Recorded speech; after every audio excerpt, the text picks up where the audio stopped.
하나님 말씀 함께 봅니다. 함께 보실 하나님 말씀은 신약성경 고린도전서 11장입니다.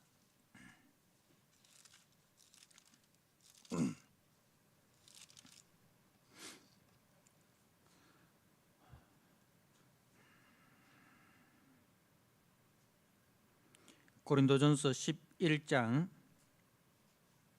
2절에서 12절 말씀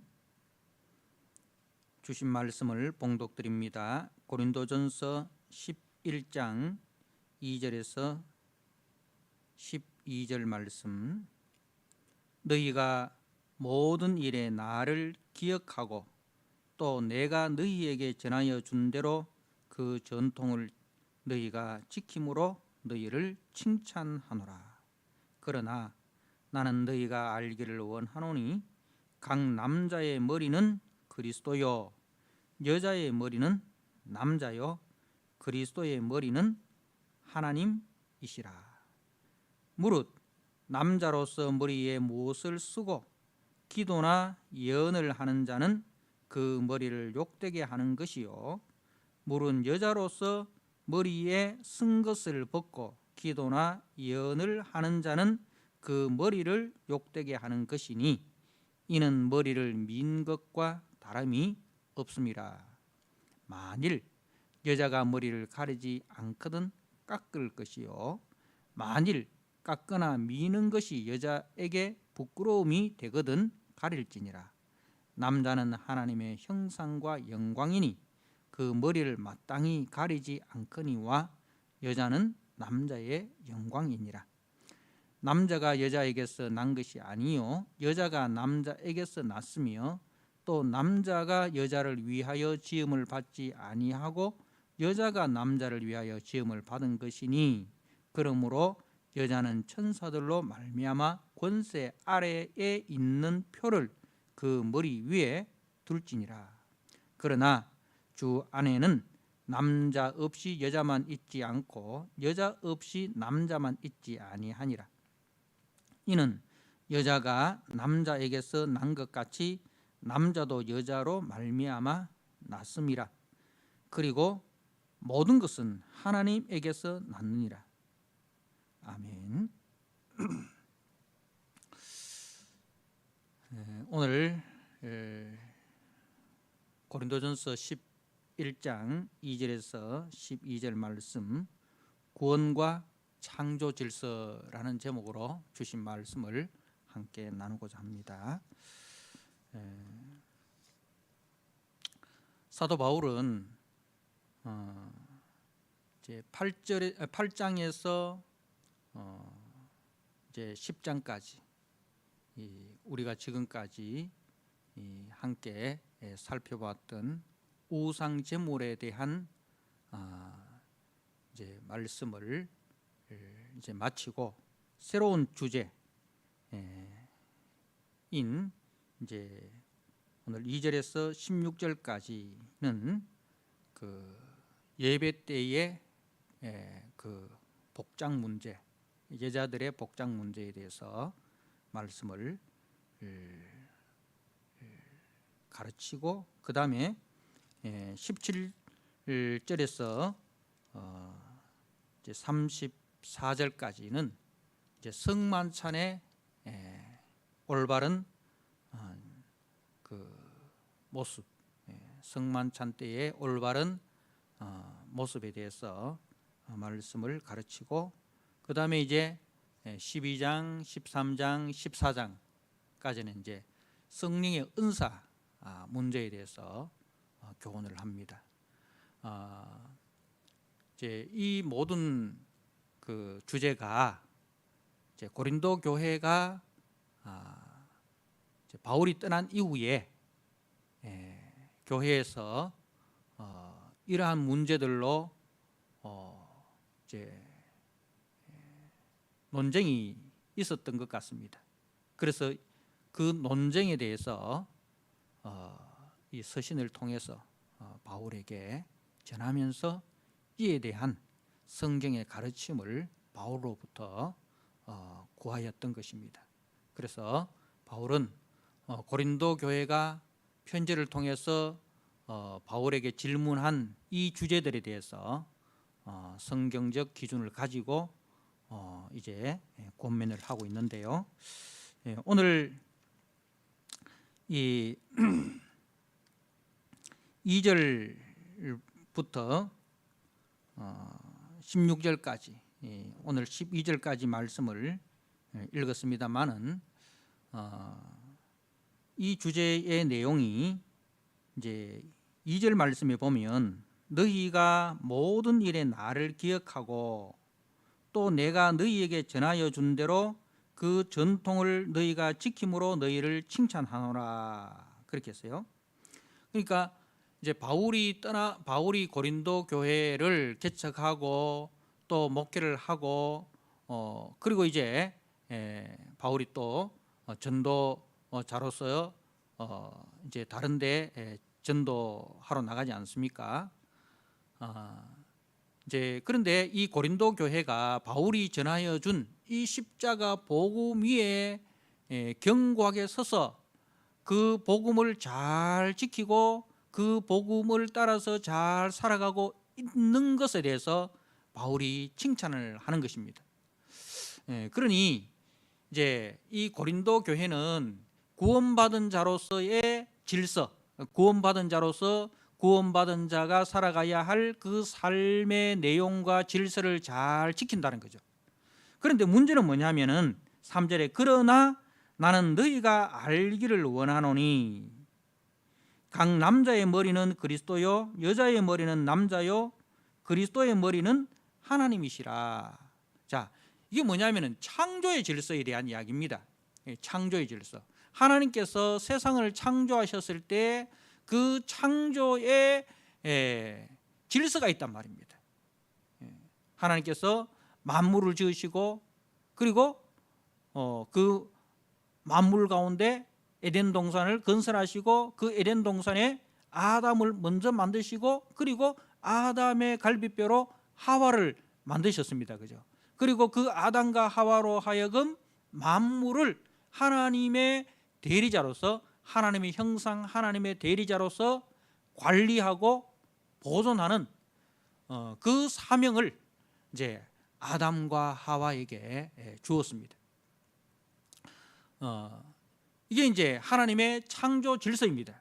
자, 창조 질서에서 하나님이 계시고 그리고 그 하나님의 형상으로 아담이 먼저 지음을 받고 그리고 아담을 돕는 배필로서 하와가 아담의 갈비뼈로 지음을 받고 그죠?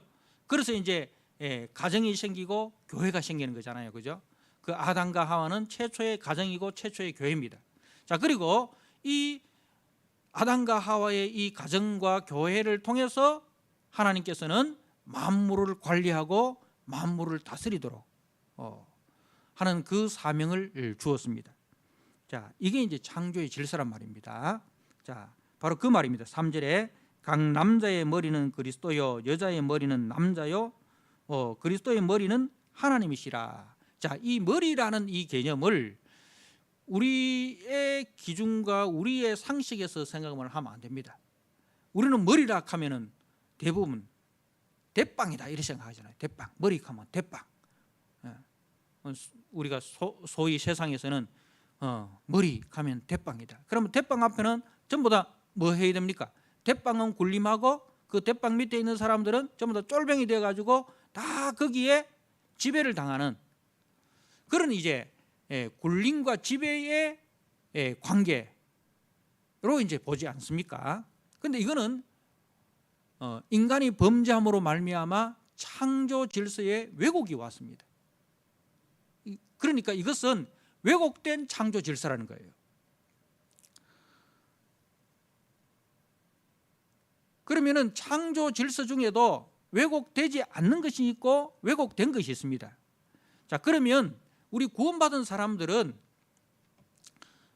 이제 하나님의 창조 질서를 무시하고 구원의 질서만 가지고 살아가는 사람이 아니고 구원의 은혜를 받은 사람은 왜곡된 창조 질서를 회복하는 사람입니다. 죄로 말미암아 왜곡된 창조 질서를 회복하고 그 창조 질서 속에서 구원의 은혜를 보여주는 거예요.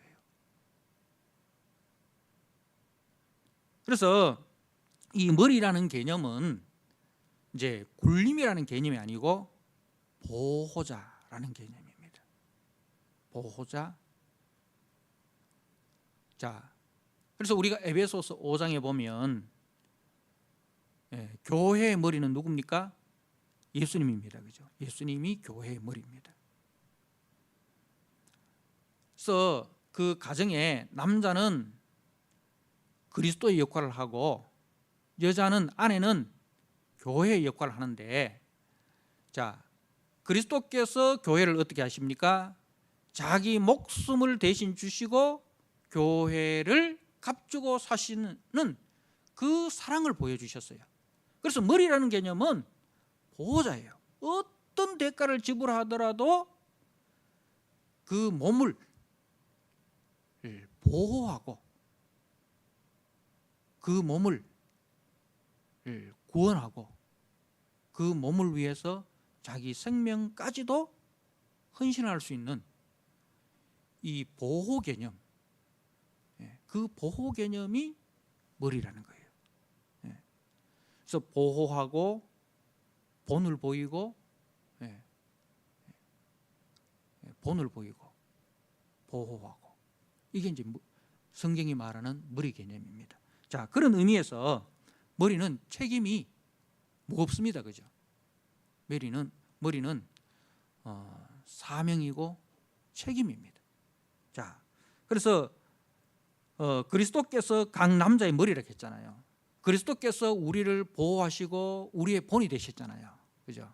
어떻게 하나님을 사랑하고 어떻게 이웃을 사랑해야 되는가에 대한 본을 보여주셨어요. 우리를 구원하시고 자신의 생명을 대신 주셔서 우리를 구원하시고, 그리고 우리에게 하나님을 섬기는 본을 보이시고 이웃을 사랑하는 본을 보이셨습니다. 하나님께는 죽기까지 순종하시고 복종하시고, 그리고 이웃을 향해서는 원수까지도 용서하고 원수까지도 사랑하는 이웃 사랑의 본을 보여주셨어요.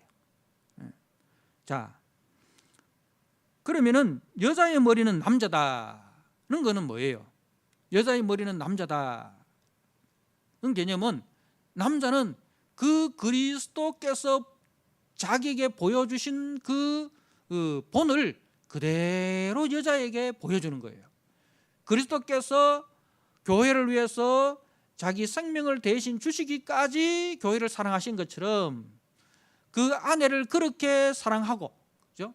아내를 위해서 자기 생명까지도 아끼지 않고 내어줄 정도로 아내를 그렇게 내 몸같이 사랑하고, 그리고 그 아내에게 하나님 섬기는 본을 잘 보이고 이웃을 섬기는 본을 잘 보이는, 그게 이제 남자의 역할입니다. 그게 이제 여자의 머리는 남자요라는 그 남자의 사명과 책임에 대한 이야기입니다. 자, 그리스도의 머리는 하나님이시라. 이거 그렇다고 해서 성부 하나님이 더 높고 성자 예수님이 더 낫다는 그런 개념이 아니라, 성육신 하신 성자의 그 사명이 무엇인가, 성육신 하신 그 성자 하나님, 성자 예수님의 그 사명과 책임이 무엇인가, 그 이야기입니다. 이걸 가지고 여호와 증인들처럼 성부 하나님은 참 하나님이시고 성자 예수님은 참 하나님은 아니고 참 사람이다, 이렇게 우리가 생각하면 안 되고요.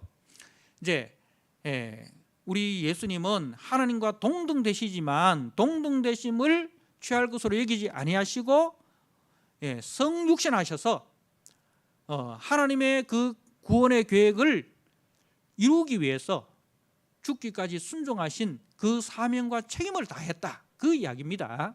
그 이야기입니다.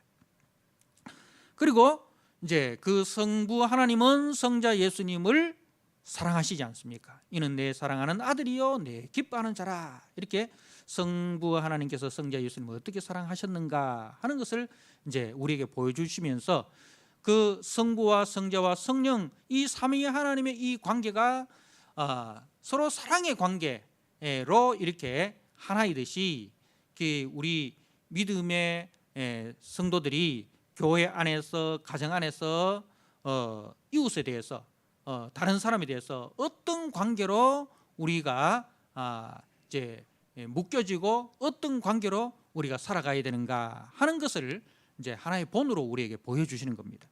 자, 그러면서 이제 이게 창조의 질서예요. 그런데 지금 구원받은 이 고린도 교회의 문제가 뭐냐면은 구원의 그 은혜를 강조하면서 하나님께서 처음 창조하셨을 때의 그 창조의 질서를 무너뜨리는 거예요.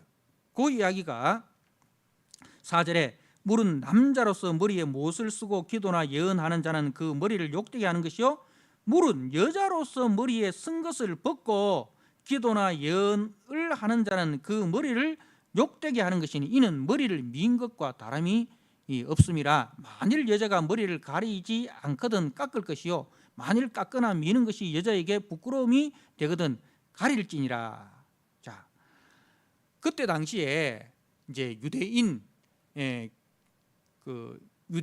그리스도 유대교에서 기독교로 개종한 유대인 그리스도인들과 또 이제 그리스, 지금 이 고린도 도시는 이제 그리스의 저 남쪽에 있는 도시란 말입니다. 그리스의 그 양갓집 교수들은 어떤 풍습이 있었냐면은 이제 외출을 할 때에 머리에 너울을 쓰는 그런 이제 이 관습이 있었습니다.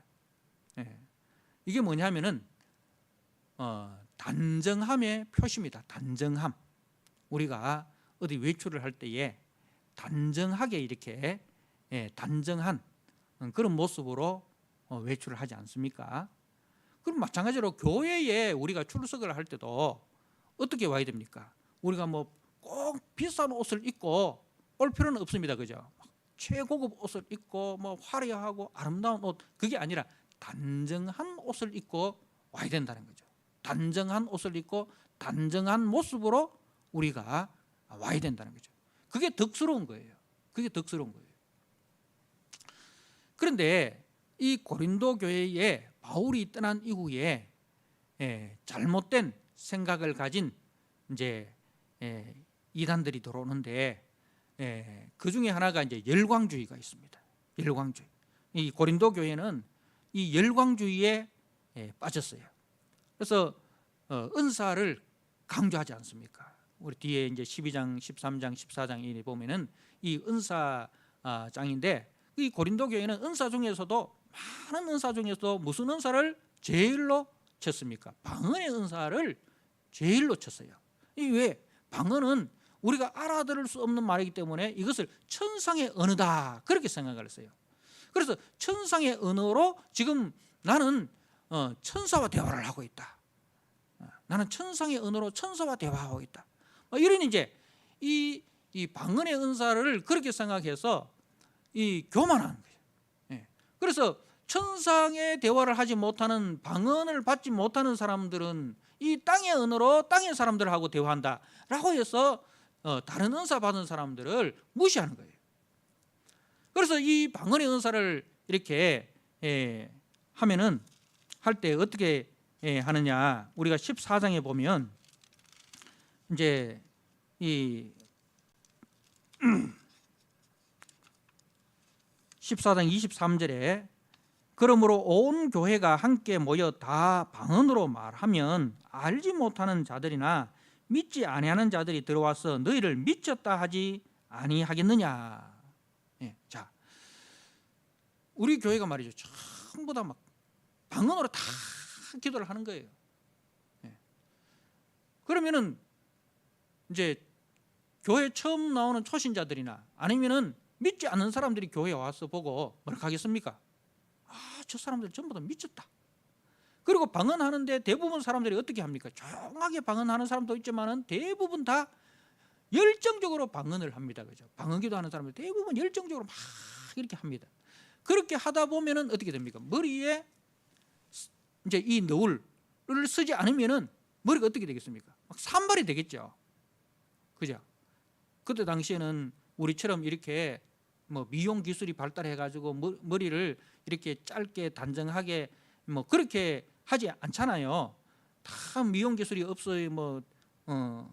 그죠? 그러니까 머리가 안 그래도 이렇게 길고 잘 관리가 되지 못했는데 머리에 너울을 쓰지 않으면은 그렇게 열광적으로 방언 기도를 하다 보면은 머리가 막 이렇게 산발이 돼 가지고 사람들이 보면 뭐라 하겠습니까? 막 귀신 나오는 것처럼 그렇게 이제 보인단 말입니다. 요즘처럼 뭐 이렇게 조명이 이렇게 밝아 가지고 얼굴을 구분할 수 있는 것도 아니고 그때는 좀 그리고 우리가 고린도 교회의 집회를 보면 대부분 다 낮에 모인 것이 아니라 밤에 모였습니다. 그죠? 낮에는 이제 대부분 다 이제 부자들은 낮에 모일 수 있지만은 가난한 사람들이라든가 노예라든가 이런 사람들은 낮에 모일 수가 없잖아요. 그래서 이제 일이 끝나고 저녁에 모인단 말입니다. 그럼 저녁에 불빛도 어두운데 저녁에 막 방언기도 한다고 막 머리를 흔들고 이러다가 이 머리에 너울을 쓰지 않았으니까 머리가 막 산벌이 돼가지고 그런 사람이 한두 사람도 아니고 모여가지고 그렇게 하면은 소리도 이상한 소리지 모습도 막 흉측하지. 그러면 교회가 전혀 덕스럽지 않다는 거죠. 야, 교회 가보니까 전부 다 거기는 미친 사람들밖에 없더라. 안 믿는 사람들은 그렇게밖에 인식을 못하는 거예요. 그게 덕이 안 된다는 거죠. 자, 그리고 이제 또 고린도 교회에 들어온 이단들 중에 하나 뭐 자유주의입니다. 이 자유주의. 이 사람들은 어떻게 이야기하느냐면은 우리가 구원을 받았으니 이제는 천국 백성 되었으니 땅의 사람이 아니다. 땅의 질서와 땅의 가치를 따라 사는 사람이 아니고 우리는 천상의 질서를 따라가면 된다. 이래가지고 이 세상 기준과 세상 그 질서를 무시해도 된다 이거예요. 더 이상 우리가 땅의 질서에 매이지 마라. 이렇게 가르치는 자유주의자들이 있습니다. 그래서 이런 이제 고린도 교회에 바울이 떠난 이후에 들어온 열광주의와 자유주의의 영향으로 이 창조 질서를 왜곡하고 창조 질서를 무시하고 그렇게 살아가는 사람들이 이 고린도 교회에 많이 나타났다는 것입니다. 그 결과 믿지 않는 자들에게 전혀 덕을 끼치지 못하였다는 것입니다. 교회가 세상 사람들 보기에 덕스럽지 못하다는 거죠. 그야말로 이제 이 예배 때의 이 복장의 문제, 그리고 뒤에 나오는 성만찬 때도 어떻게 합니까? 성만찬이라는 것은 그리스도께서 나를 위하여 자신의 피를 주시고 자신의 살을 주셨다는 것을 기념하는 거예요.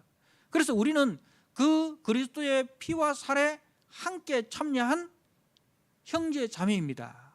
우리는 교회 공동체 안에서 하나님 나라의 가정으로 우리가 모였습니다. 그 의미를, 그러니까 주님이 나를 위해서 살 찢으시고 피 흘려서 나를 구원하셨고, 그리고 우리 모든 성도들은 그 그리스도의 몸에 함께 참여한 지체입니다.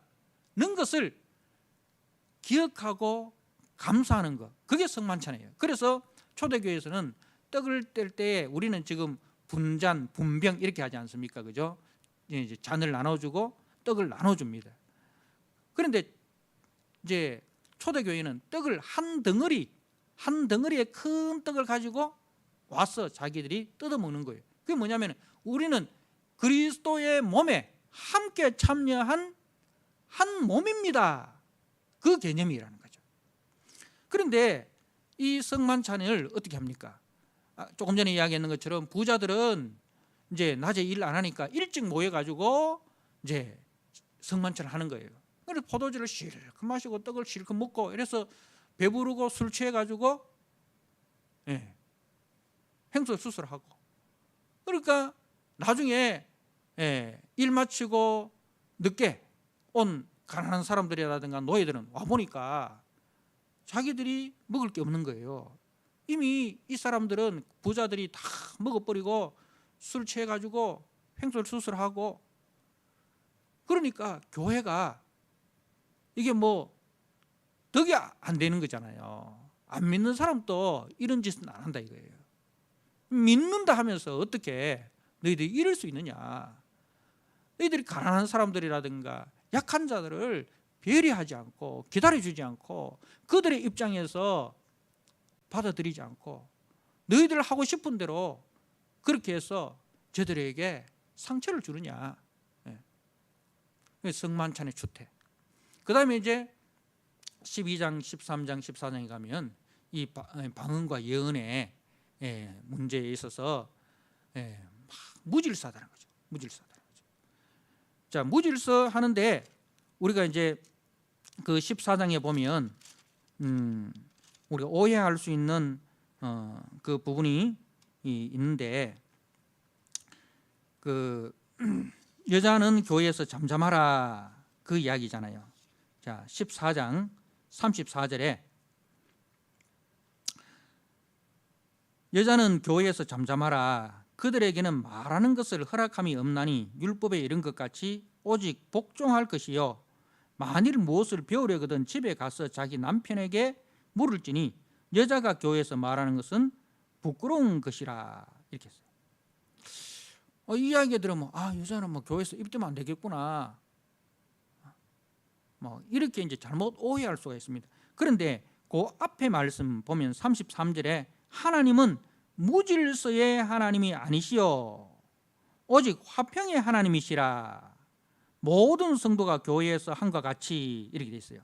자, 무질서에 대한 이야기를 지금 하고 있다 이 말입니다. 자, 무슨 이야기냐면 이제 아내들이 귀 기울여 들어야 할 시간에 이야기를 한단 말입니다. 예배 시간에 귀 기울여 들어야 할 그 시간에 여자들이 자기들끼리 속속거리고 뭐 이렇게 잡담을 하거나 그렇게 한단 말입니다. 또 그리고 집에서 남편에게 물어봐도 될 그런 질문을 예배 중간에 던지면서 예배에 혼란을 가져왔다 이 말입니다. 그러니까 여자들이 좀 교양 없이, 그때 당시에는 이 여자들이 막 얽매여 있다가 교회에 와서 그야말로 여자들에게는 교회가 뭐예요? 자유의 전당이 아닙니까?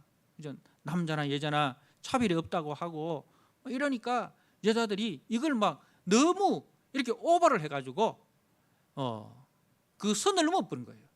선을 넘어서 교회 예배 시간에 이 무질서를 조작하는 데 있어서 여자들이 1등 공신이 되어버렸다는 거죠. 그런 부분에 대해서 이제 바울이 자중할 것을 당부하는 거예요. 예배 시간에 집중해야 될 시간에 잡담하지 말고, 그리고 집에 가서 남편에게 물어봐도 될 거 집에 가서 묻지, 교회에서 마구 질문을 던져서 예배에 혼란을, 무질서를 가져오지 말아라. 질서 있게 해라. 질서 있게. 그래서 이 이야기는 질서 있게 하라는 것이지 교회에서 여자는 입 다물고 있으라는 그런 이야기가 아닙니다. 그래서 이제 그러니까 지금 이 12장, 13장, 14장에서 이 은사의 장에서 은사와 또 예배의 그 모습 보니까 굉장히 뭐예요? 지금 무질서한 거잖아요. 무질서한 거잖아요. 자, 이렇게 무질서하고 덕스럽지 못하는 것이 교회 모습이 아니다는 거죠. 교회는 구원받은 사람은 하나님의 창조 질서를 회복하는 자이지 하나님의 창조 질서를 무시하는 자가 아니다 이거죠.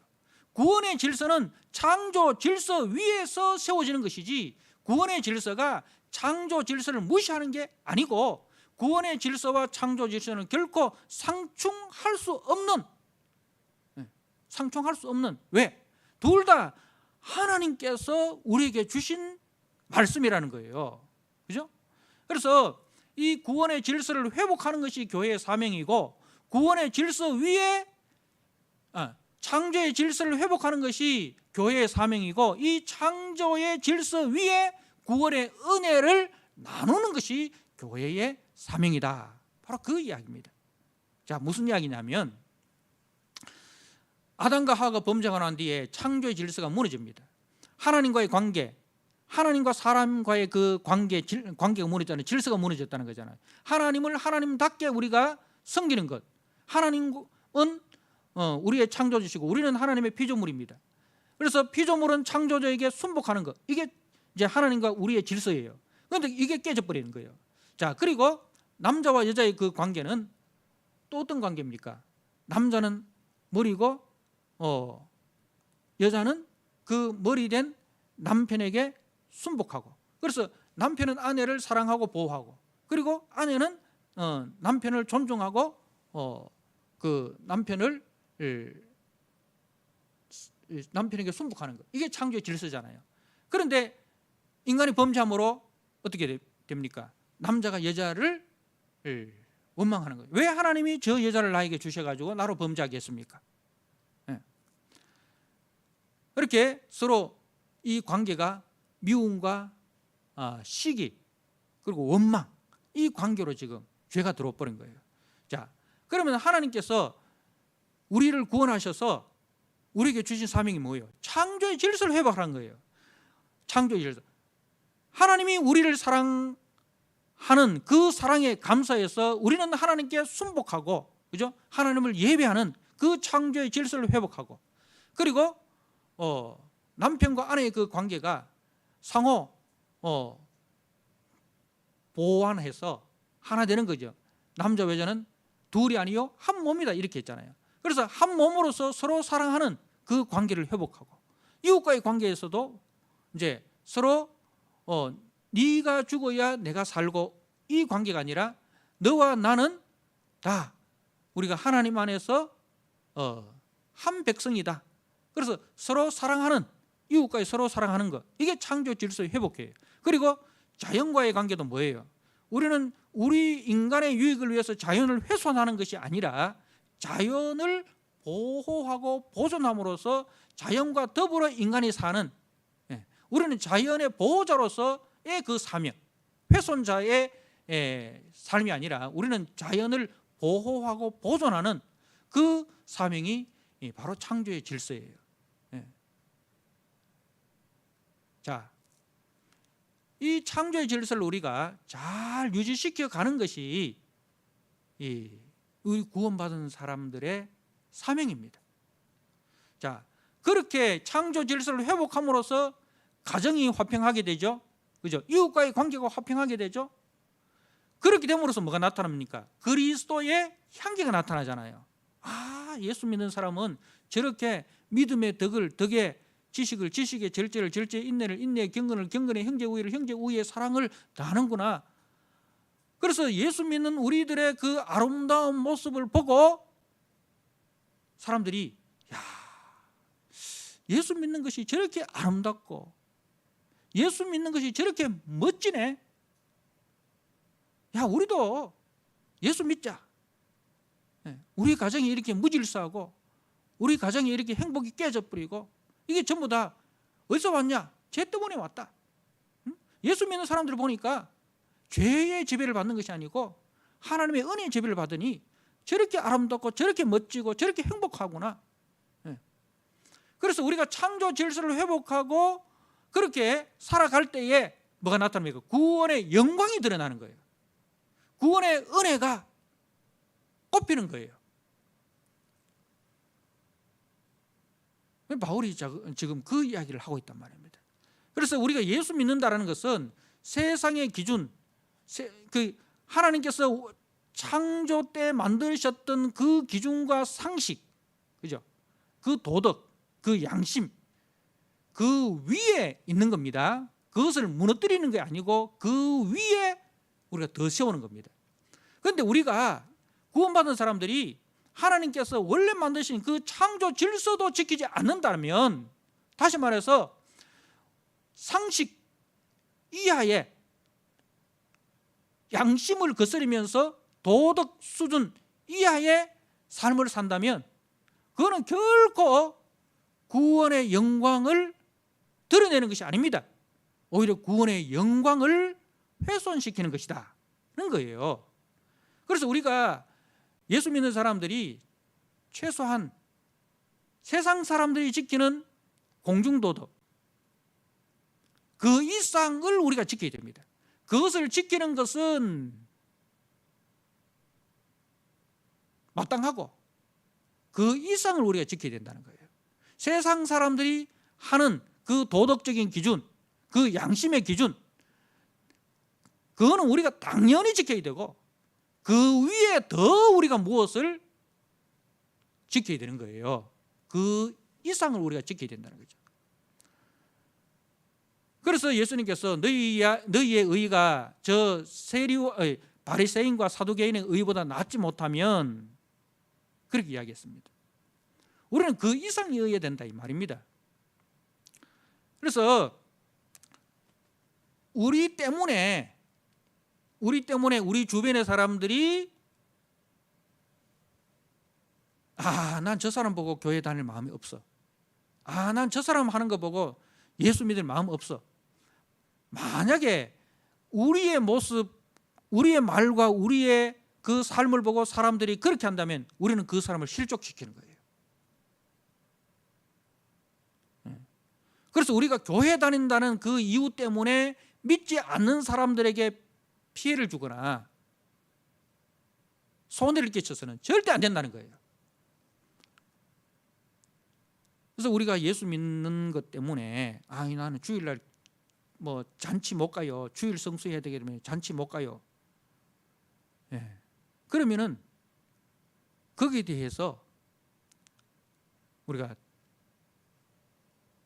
책임을 져야 되는 거예요. 어떤 책임? 물질적으로도. 예를 들어서 우리 사촌이 주일날 안 믿는 사촌이 주일날 결혼을 한대요. 그럼 나는 주일날 교회 온다고 그 잔치에 못 가잖아요. 그러면은 부조도 안 하고 잔치도 안 가고 난 너하고 상종 안 해. 이러면 됩니까? 안 됩니까?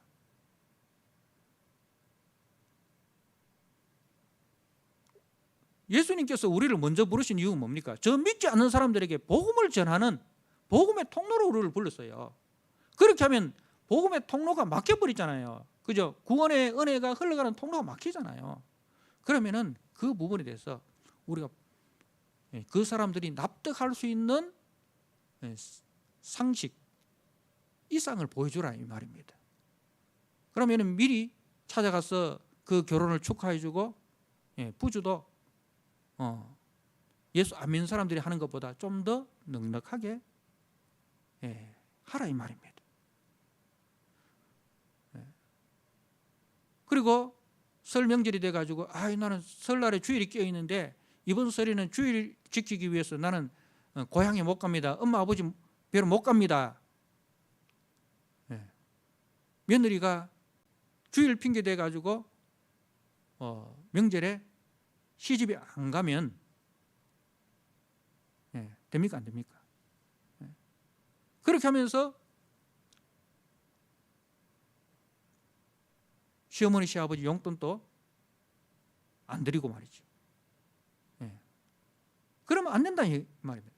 진짜 자기가 교회에서 무슨 직분을 맡아서 못 내려갈 것 같으면 용돈이라도 넉넉하게 보내드리란 말입니다. 보내드리고 안부 전화라도 자주 하고, 그래서 제가 못 내려온다 할 때는 이유가 있구나. 이런 그게 되지. 저것도 교회 다른 사람들 뺀질이처럼 또 작전선에 이런 이미지를 심어주면 안 된다는 거예요. 그래서 이 구원과 창조 질서라는 것은 절대로 충돌되는 게 아닙니다. 창조 질서를 잘 지켜야 이 구원의 은혜가 풍성해진다는 거예요. 아시겠습니까? 그래서 지금 이 고린도 교회의 문제는 뭐냐 하면은 창조의 질서를 훼손하면서 어떻게 구원의 영광을 드러낼 수 있느냐? 너희들이 창조의 질서를 무시함으로써 구원의 영광이 지금 훼손되고 있다. 그래서 그 창조의 질서를 교회 안에서 잘 지켜라. 그래야 그 창조 질서 위에 구원의 영광이 나타나게 되고 너희들을 통해서 창조 질서를 잘 지키는 너희들을 통해서 이 구원의 복음이 이 고린도 도시로 흘러가게 된다. 그 이야기를 하고 있는 것입니다. 사랑하는 성도 여러분, 우리 예수 믿는 사람들은 이 구원의 질서 절대로 훼손하면 안 됩니다. 창조의 질서를 절대 훼손하면 안 됩니다. 창조 질서를 회복하는 자의 사명을 우리가 받았습니다. 하나님께서 원래 우리에게 주셨던 그 창조 질서를 잘 지켜야, 그래야 우리가 세상 속에서 아름다운 사람으로, 덕스러운 사람으로 우리가 나타나게 되고, 그래야 우리가 전하는 복음이 저들에게 훼손당하지 않고 그 복음의 영광이 잘 전달될 수 있는 그런 은혜가 나타나게 된다는 사실을 꼭 기억하시길 바랍니다. 그래서 한 주간 또 여러분들의 삶 속에서 창조의 질서를 회복하시고, 그래서 그 창조의 질서 가운데 구원의 은혜와 영광을 잘 드러내시길 바랍니다. 방역도 마찬가지입니다. 우리 교회가 참 교회에 이렇게 소수의 사람들이 나와서 예배 드리는 거 목회자로서 참 안타깝잖아요. 마음 같아서는 우리 모든 성도들이 다 나와서 예배 드리면 좋잖아요.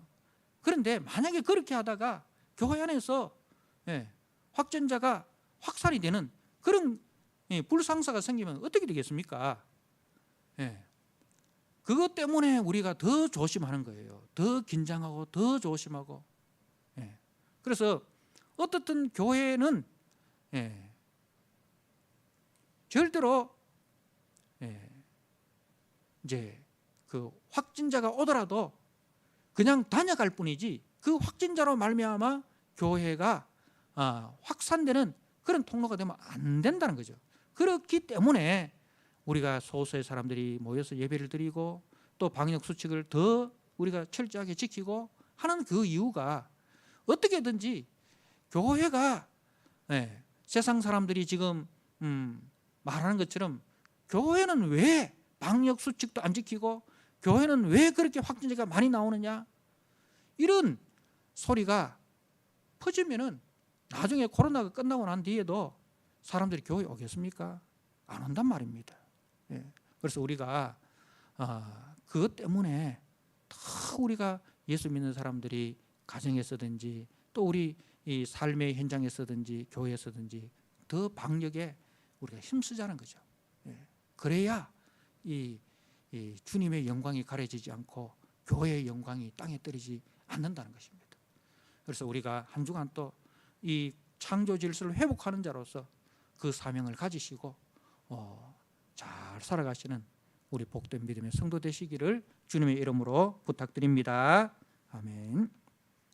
하나님 아버지, 오늘 말씀을 통해서 하나님께서 우리에게 원래 주셨던 창조의 질서를 회복하는 것이 구원받은 우리들의 사명인 것을 깨닫게 해주시니 감사합니다. 하나님 아버지, 죄로 말미암아 왜곡된 창조 질서를 우리가 회복하고, 그리하여 세상 사람들보다 더 도덕적이고 더 양심적이고 더 우리가 바른 사람으로, 상식 이상의 사람으로 세상에서 세워지게 하여 주옵소서. 그리하여 우리의 그 덕스러운 모습을 통하여 복음이 흘러가는데 조금 더 막힘이 없게 하여 주시고, 하나님 아버지, 그 덕스러운 모습을 통해서 복음의 영광이 잘 흘러갈 수 있는 하나님 아버지 복음의 통로, 복음의 도구 되기에 더 힘쓰는 우리 성도들 되게 하여 주옵소서. 예수님께 하신 이름으로 감사하며 기도드리옵나이다. 아멘.